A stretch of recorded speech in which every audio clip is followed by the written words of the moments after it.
أنفسنا ومن سيئات أعمالنا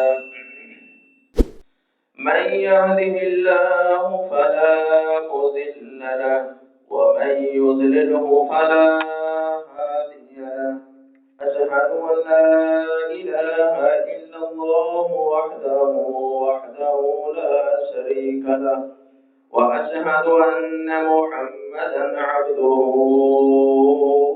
ورسوله اللهم صل على محمد وعلى آل محمد كما صليت على إبراهيم وعلى آل إبراهيم إنك حميد مجيد اللهم بارك على محمد وعلى آل محمد كما باركت على إبراهيم وعلى آل إبراهيم إنك حميد مجيد وقال تعالى في مقام آخر فقلت استغفروا ربكم إنه كان غفارا يرسل السماء عليكم مدرارا ويمددكم بأموال وبنين ويجعل لكم جنات ويجعل لكم أنهارا صدق الله العظيم ہر قسم دی حمد و ثنا اللہ ذوالجلال والاکرام کے لیے خاص ہے جو پوری کائنات کا خالق ہے، مالک ہے، رازق ہے، داتا ہے۔ ان گنت بے شمار لاتعداد بے حد و حساب جناب محمد رسول اللہ صلی اللہ علیہ وسلم کی ذات اقدس پر کروڑاں برکتاں رحمتاں نازل ہوں۔ میری اللہ رب العزت سے دعا ہے، اللہ رب العزت مجھے اور آپ کو سن سنا کر عمل کرنے کی توفیق عطا فرمائے۔ قرآن مجید کا ایک چھوٹا سا حصہ آیت کا تلاوت کیا ہے۔ فَقُلْتُ اسْتَغْفِرُوا رَبَّكُمْ إِنَّهُ كَانَ غَفَّارًا۔ امام حسن بصری رحمت اللہ علیہ ان کے پاس 3 آدمی آتے ہیں، آ کر کہتے ہیں امام صاحب قحط سالی بہت زیادہ ہے، دعا کیجئے کہ قحط سالی ختم ہو جائے، پریشانی ختم ہو جائے۔ اللہ اکبر۔ تو امام حسن بصری رحمت اللہ علیہ نے کہا کہ آپ اپنے گناہوں کی معافی مانگیے، استغفار کیجئے، اللہ سے زیادہ لگاؤ کیجئے۔ دوسرا آدمی آتا ہے، آ کر کہتا ہے اے امام صاحب میرے پاس اولاد نہیں ہے، مجھے اولاد چاہیے، مجھے بتائیں میں کیا کروں؟ تو امام حسن بصری رحمت اللہ علیہ کہتے ہیں کہ آپ بھی استغفار کیجئے، اپنے گناہوں کی معافی مانگیے، اپنے اللہ سے رجوع کیجئے، اپنے اللہ سے زیادہ تعلق لگائیے۔ اللہ اکبر۔ تیسرا آدمی کہتا ہے اے امام صاحب بارش نہیں ہو رہی، قحط سالی ہو گئی ہے، زمینیں خشک ہو گئی ہیں، جانور مر رہے ہیں، تو ہمیں کیا کرنے چاہیے؟ اللہ اکبر۔ 3 قسم کے آدمی آئے، تینوں کو امام حسن بصری رحمت اللہ علیہ نے کہا کہ اپنے گناہوں کی معافی مانگیے۔ ایک تو قحط سالی، خاتمہ، مصیبت، پریشانی، گھر میں کھانے کے لیے نہیں ہے، دوسرا کہتا ہے بارش نہیں ہے، تیسرا کہتا ہے میرے لیے اولاد نہیں ہے۔ تو اللہ رب العزت کی آیت نازل ہو گئی فَقُلْتُ اسْتَغْفِرُوا رَبَّكُمْ إِنَّهُ كَانَ غَفَّارًا يُرْسِلِ السَّمَاءَ عَلَيْكُمْ مِدْرَارًا وَيُمْدِدْكُمْ بِأَمْوَالٍ وَبَنِينَ وَيَجْعَلْ لَكُمْ أَنْهَارًا وَيَجْعَلْ لَكُمْ جَنَّاتٍ وَيَجْعَلْ لَكُمْ أَنْهَارًا۔ اللہ کہتے ہیں میرے بندو اپنے گناہوں کی معافی مانگیے، میرے سے زیادہ تعلق جوڑیے۔ اللہ کہتے ہیں فَقُلْتُ اسْتَغْفِرُوا رَبَّكُمْ إِنَّهُ كَانَ غَفَّارًا، میں تمہارے سارے کے سارے گناہوں کو معاف کر دوں گا۔ اللہ اکبر۔ استغفار کے اندر ہی سارا کچھ ہے۔ استغفار، آج اگر پریشانی ہے تو ہمیں کیا کرنا چاہیے؟ اس لیے اللہ نے قرآن مجید کی آیت اتار دی، فَقُلْتُ اسْتَغْفِرُوا رَبَّكُمْ إِنَّهُ كَانَ غَفَّارًا، میرے بندو میرے سے رجوع کر لو، ابھی بھی وقت ہے، میرے سے تعلق جوڑ لیجیے۔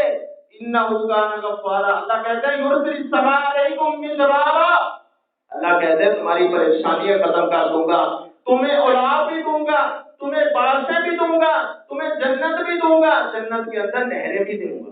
اللہ اکبر۔ یہ آیت کریمہ کا مکمل ترجمہ ہے۔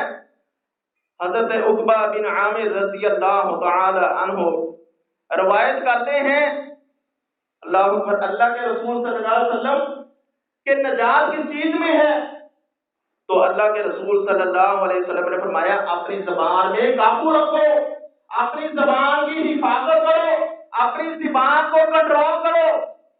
دوسرا فرمایا کہ اپنے گھر کی چار دیواری کے اندر رہا کرو۔ گھر کی چار دیواری کے اندر رہنا ہے تو کس کو حکم دیا؟ مردوں کو دیا ہے کہ ضرورت کے مطابق گھر سے باہر جانا چاہیے۔ آج ہمارا حال کیا ہے؟ ہم بازار میں جاتے ہیں، پھرتے ہیں، پارکوں میں جاتے ہیں، لیکن یہ مرد کو حکم دیا چار دیواری کے اندر رہا کرو، ضرورت کے مطابق باہر جایا کرو۔ تو عورتیں ہماری جو ہیں بازار میں چلتی ہیں شاپنگ کے لیے، یہ مرد کے لیے کام ہے۔ جی ضرورت ہے تو عورت کو جانا چاہیے، لیکن اتنا زیادہ بھی نہیں۔ زیادہ حکم نبی صلی اللہ علیہ وسلم نے فرمایا کہ مرد بھی اپنے گھر میں رہے۔ تو نبی صلی اللہ علیہ وسلم نے فرمایا تیسری چیز جو ہے جس میں نجات ہے، فرمایا اپنے گناہوں کو دیکھ کر رویا کریں، اپنے گناہوں کو دیکھ کر اپنی آنکھوں سے آنسو بہایا کرے۔ اس تین کاموں کے اندر نجات ہے۔ ہم کیا سوچتے ہیں ہماری نجات کس چیز میں ہے؟ کہ ہم نے نماز پڑھ لی ہماری نجات ہو گئی، ہم نے قرآن مجید پڑھ لیا تو نجات ہوگی، زبان سے جو مرضی بولتے رہیں، بازار میں جیسے مرضی چلیں، بازار میں جس کو مرضی دیکھتے رہیں، سائڈ پہ ہو کر نہیں چلنا، درمیان میں چلنا ہے، کانٹا مل جائے اینٹ مل جائے سائڈ پہ نہیں چلنا۔ فرمایا نجات اس چیز میں ہے، گھر میں رہو، اپنے گناہوں کو دیکھ کر رو۔ اللہ اکبر۔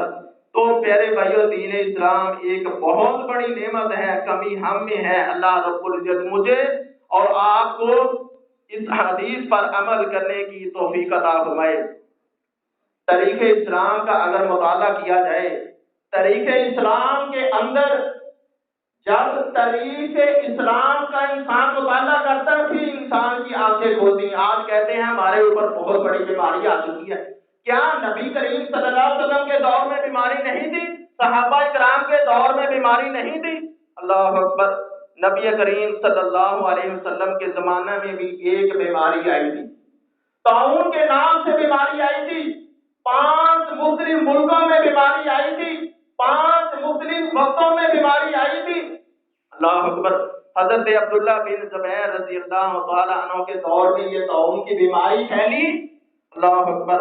حضرت عبداللہ بن زبیر رضی اللہ تعالیٰ عنہ اس بیماری کے اندر خوب مبتلا ہو گئے۔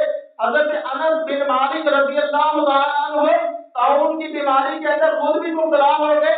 3 صحابہ کرام اور اس کے علاوہ 70,000 آدمی 3 دن کے اندر طاعون کی بیماری سے اللہ کے ہاں پہنچ گئے۔ اللہ پر صحیح حدیث ہے، صحیح میں آپ کو بات بتا رہا ہوں۔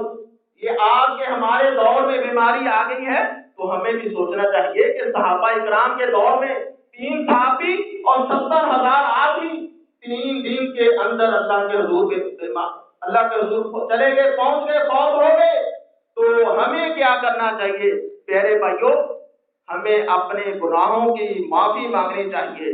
نبی کریم صلی اللہ علیہ وسلم کے دور میں بھی ایسی بیماریاں آتی تھی تو ہمیں 5 وقت کی نماز کا اہتمام کرنا چاہیے۔ یہ نہیں بیماری آئی ہے تو 5 وقت کا خیال کرے۔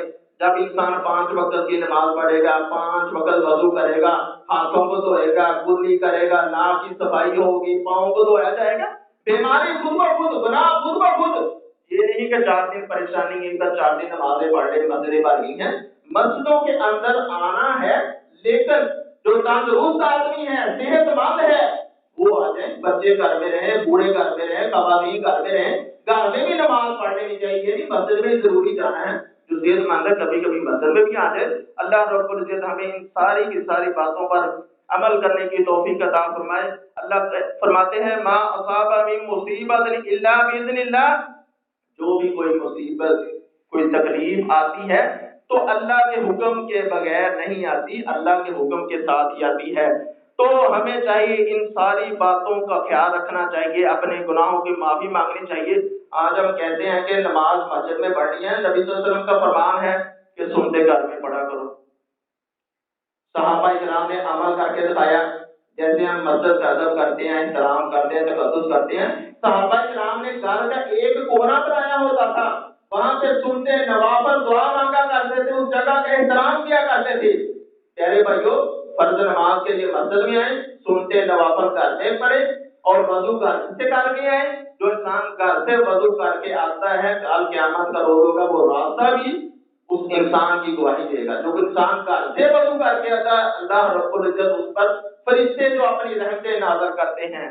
میری اللہ رب العزت سے دعا ہے، اللہ رب العزت مجھے اور آپ کو صحیح معنوں میں اس پر عمل کرنے کی توفیق عطا فرمائے۔ اللہ رب العزت اس بیماری سے ہمیں محفوظ رکھے۔ ہمیں کیا کرنا چاہیے؟ ہمیں دعائیں کرنی چاہیے۔ نبی صلی اللہ علیہ وسلم کا فرمان ہے، صبح شام تین دفعہ دعائیں پڑھا کرو۔ یہ بائیں فلیکس پہ لگا بھی ہوا ہے، بورڈ بھی لگا ہے، لکھا ہوا ہے۔ ان ساری کی ساری دعاؤں پر عمل کرنے چاہیے۔ اللہ سے دعا ہے اللہ رب العزت مجھے اور آپ کو صحیح معنوں میں عمل کرنے کی توفیق عطا فرمائے۔ وما علینا الا البلاغ۔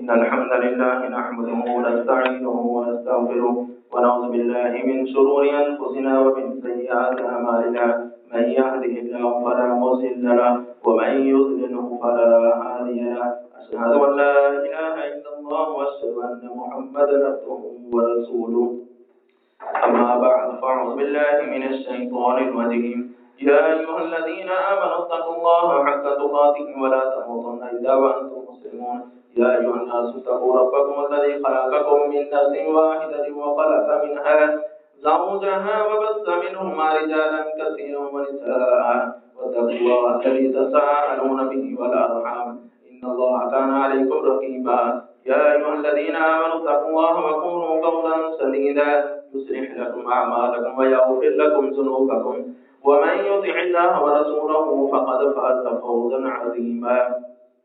اس بیماری کی پریشانی کی وجہ سے ہمیں حکومت جن ہدایات پر عمل کر رہی ہے اس کے ساتھ ساتھ استغفار بھی کرنا چاہیے، اس کے اوپر عمل بھی کرنا چاہیے۔ الطہور شطر الایمان، صفائی نصف ایمان ہے۔ اپنی صفائی رکھیں، اپنے گھر کی صفائی رکھیں، مسجدوں کی صفائی رکھیں۔ حضرت عائشہ رضی اللہ تعالیٰ عنہ بیان کرتی ہیں، نبی کریم صلی اللہ علیہ وسلم محلوں میں جو مسجدیں بناتے تھے وہاں کی صفائی زیادہ، خوشبو زیادہ، ان دونوں میں زیادہ اہتمام کرتے تھے۔ جب کوئی پریشانی آ جائے تو صفائی جو ہے اس کا خصوصی طور پہ خیال رکھنا چاہیے، مسواک کرنی چاہیے، اپنے ہاتھوں کو دھونا چاہیے۔ اللہ سے دعا اللہ رب العزت پریشانی کو جلدی سے جلدی محفوظ کر لیں۔ سبحان ربک رب